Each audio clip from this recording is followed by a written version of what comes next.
మహాదేవుడును మన రక్షకుడు అయిన యేసుక్రీస్తు ప్రభుల వారి అతి శ్రేష్టమైన ఉన్నతమైన పరిశుద్ధ నామాన ఉదయకాలం అన్న అనే చక్కని కార్యక్రమాన్ని చూస్తున్న మీ అందరికీ కూడా నిండు హృదయంతో వందనాలండి. దేవుని మహాకృప మీ అందరికీ తోడై ఉండును గాక. ఎలా ఉన్నారండి? దేవుని కృపలో మీరందరూ క్షేమమే కదా? సంతోషంగా ఉండండి. నమ్మదగిన దేవుడు మీకు తోడుగా ఉండును గాక. ప్రియులారా, ఓ చక్కని వర్తమానాన్ని ఈ ఉదయకాలం మనం తీసుకుందాం. నేను పరిశుద్ధ గ్రంథంలో నుంచి ఒక శ్రేష్టమైన వాక్య భాగాన్ని చదివే ముందు మిమ్మల్ని ఒక మాట అడుగుతాను. మిమ్మల్ని ప్రేమించేవారు ఎవరైనా ఉన్నారా? లేరా? ప్రేమ కరువైందా? నేను వీరు ప్రేమిస్తారు అనుకుంటే నన్ను ద్వేషిస్తున్నారు అనుకుంటున్నారా? తల్లిదండ్రుల ప్రేమ మీకు కరువైపోయిందా? లేదు, పిల్లల ప్రేమ కరువై అల్లాడుతున్నారా? భర్త మిమ్మల్ని ప్రేమించట్లేదా? లేక నువ్వు చాలా ప్రేమిస్తుంటే నీ భార్య నిన్ను ప్రేమించకుండా నిన్ను మోసం చేస్తుందా? స్నేహితులు నాకున్నారు అనుకొని ఎంతో నేను సహాయం చేశాను, వారి యొక్క ప్రేమ కూడా నాకు దక్కలేదు అనుకుంటున్నావా? నిన్ను ప్రేమించే బంధువులే లేకుండా పోయారా?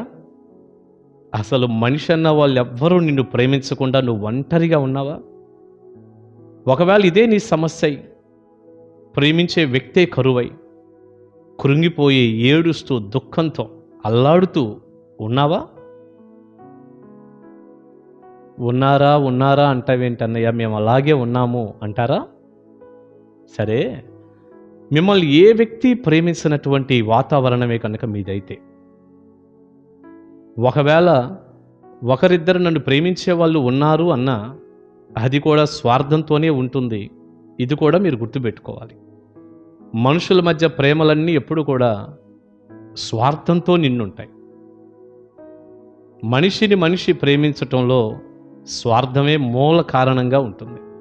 ఏదో బెల్లం ఉన్నప్పుడే చేమలు వచ్చేసినట్టు నీ దగ్గర వాళ్ళకేదో మంచి తిండి దొరుకుతుందనుకోండి, లేదా కాస్త డబ్బులు సహాయం అందుతుందనుకోండి, నీ దగ్గర నుంచి ఏదైనా వారు పొందుతున్నారనుకోండి, నీ చుట్టూ తిరిగి నిన్ను పొగుడుతూ ఎంత ప్రేమించినట్టు ఉంటారో, అదేమీ దొరకకపోతే, నీవే కష్టంలో నష్టంలో ఉంటే వారి ముఖం కూడా నీకు చూపించరు.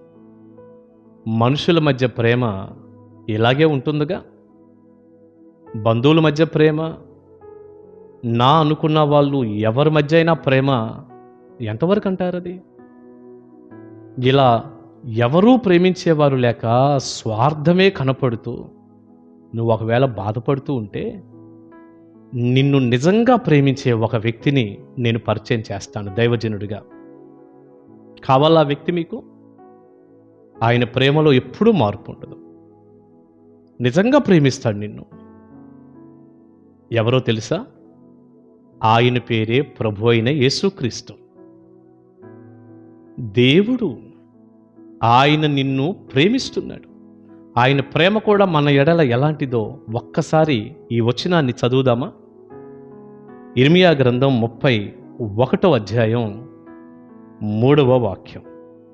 చాలా కాలము క్రిందట యెహోవా నాకు ప్రత్యక్షమై ఇట్లా నేను శాశ్వతమైన ప్రేమతో నేను నిన్ను ప్రేమించుచున్నాను గనుక విడువక నీ ఎడల కృప చూపుచున్నాను. ఎంత చక్కని మాట! శాశ్వతమైన ప్రేమతో దేవుడు మనల్ని ప్రేమిస్తున్నాడట. శాశ్వతమైన ప్రేమ. ఆయన మారని దేవుడు కదంటే, ఆయనలో మార్పు ఏమి లేదు. ఆయన ప్రేమ కూడా మారదు, శాశ్వతంగా ఉంటుంది. ప్రేమిస్తూనే ఉన్నాడు.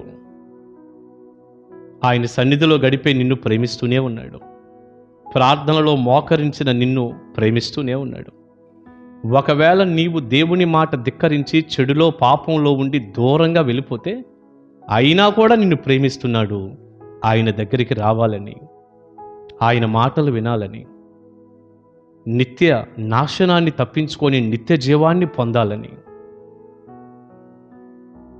దినమంతా ఆయన చేతులు చాపుతూ నా బిడ్డ నా దగ్గరికి రావాలి రావాలి అని ప్రేమ కలిగినటువంటి దేవుడు ఎదురు చూస్తూ ఉన్నాడు, ప్రేమిస్తున్నాడు. ఆయన నీ కోసం ప్రాణం పెట్టాడయ్యా. ప్రాణము పెట్టేంత ప్రేమ దేవునిది. పరిశుద్ధ గ్రంథంలో యోహాను సువార్త 3:16 ఏముంది? దేవుడు లోకమును ఎంతో ప్రేమించాడు కనుక తన అద్వితీయ కుమారునిగా పుట్టిన వాని యందు విశ్వాసముంచు ప్రతివాడును నశింపక నిత్యజీవం పొందునట్లు ఆయనను అనుగ్రహించాడు అని పరిశుద్ధ గ్రంథం తెలియచేస్తుంది. దేవుడు మనల్ని ప్రేమించి తన ప్రియకుమారుణ్ణి సిలువకు అప్పగించాడు, ఈ లోకానికి పంపించాడు. యేసయ్య మన కోసం ప్రాణం పెట్టాడు. అసలు దేవుని ప్రేమ ఎంత గొప్పదండి. నీ కోసం ప్రాణము పెట్టి అంత ప్రేమ దేవునిది. ఈ రోజున నీ ప్రాణం విసిగించటం, నిన్ను వెన్నుపోటు పడవటం,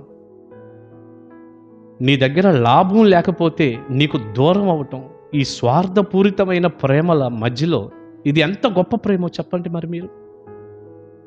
శాశ్వతమైన ప్రేమతో నేను నిన్ను ప్రేమిస్తున్నాను కనుక విడువక నీ ఎడల కృప చూపుచున్నాను అన్నాడు దేవుడు.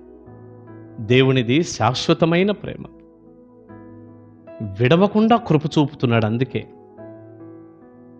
మన ఎడల దేవుడు చూపించే కృపకు కారణమే దేవుని ప్రేమ. నిన్నటి దినాన దేవుని కృపను గురించి ఒక చక్కని సందేశం విన్నాం కదా.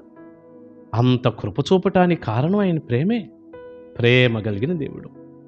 ఇంత మంచి దేవుణ్ణి జారవిడుచుకోకుండా మీరందరూ ఈ ప్రభువుని నమ్మి విశ్వసించి, ఒకవేళ దేవుని సన్నిధిలోంచి తప్పిపోయిన వారైతే మరలా తిరిగి ప్రభు పాదాలు పట్టుకొని ఈ గొప్ప ప్రేమ కలిగినటువంటి తండ్రి సన్నిధిలో మీ జీవితాలు సరిచేసుకొని ఆయన ప్రేమకు మీరు పాత్రులు అవ్వాలని దైవజనుడిగా ప్రేమతో నేను తెలియచేస్తున్నాను. దేవుడు ప్రేమ కలిగినవాడు. ఎవ్వరూ నిన్ను ప్రేమించకపోయినా ఈయన నిన్ను ప్రేమిస్తున్నాడు. ఇంత మంచి ప్రేమామయుణ్ణి వదులుకోవద్దు. ఆయన నీకు తోడుగా ఉన్నాడు. ఆయన కృపలో నీకు కావలసిన ప్రతిదీ ఆయన చూసుకుంటాడు. ధైర్యంగా ఉండు. ఆయన సన్నిధిలో నమ్మకంగా ఉండు. దైవ దీవెన ఆశీర్వాదాలు మీ అందరికీ ఉండునుగాక. ఆమేన్. ప్రార్థన చేసుకుందాం. పరిశుద్ధుడా, ప్రేమ కలిగిన తండ్రి, మీకు వందనాలు చెల్లిస్తూ ఉన్నాం. ప్రభువా, ఈ శ్రేష్టమైన సమయంలో నువ్వు ఎంత ప్రేమ కలిగినటువంటి దేవుడవో మాతో మాట్లాడారయ్యా. మీ బిడ్డలకి ప్రేమ కరువై మమ్మల్ని ఎవరూ ప్రేమించేవారు లేరే అని ఎంతో వేదన చెందుతూ ఉండగా, నాయనా మీరు ప్రేమించే దేవుడిగా ఉన్నందుకు వందనాలు. మీ ప్రేమలో నుంచి కలిగే ప్రతి దీవెన, మీ కృప మీ బిడ్డలకు చూపండి. వారి కన్నీరు నాట్యంగా చేయండి, సహాయపడండి. మహిమ మీకు ఆరోపిస్తూ యేసయ్య నామాని ప్రార్థన మనవులు అడుగుచున్నాము తండ్రి. Amen. Amen. God bless you. దేవుని కృప మీ అందరికీ తోడై ఉండును గాక. ఆమేన్. కలుసుకుందాం.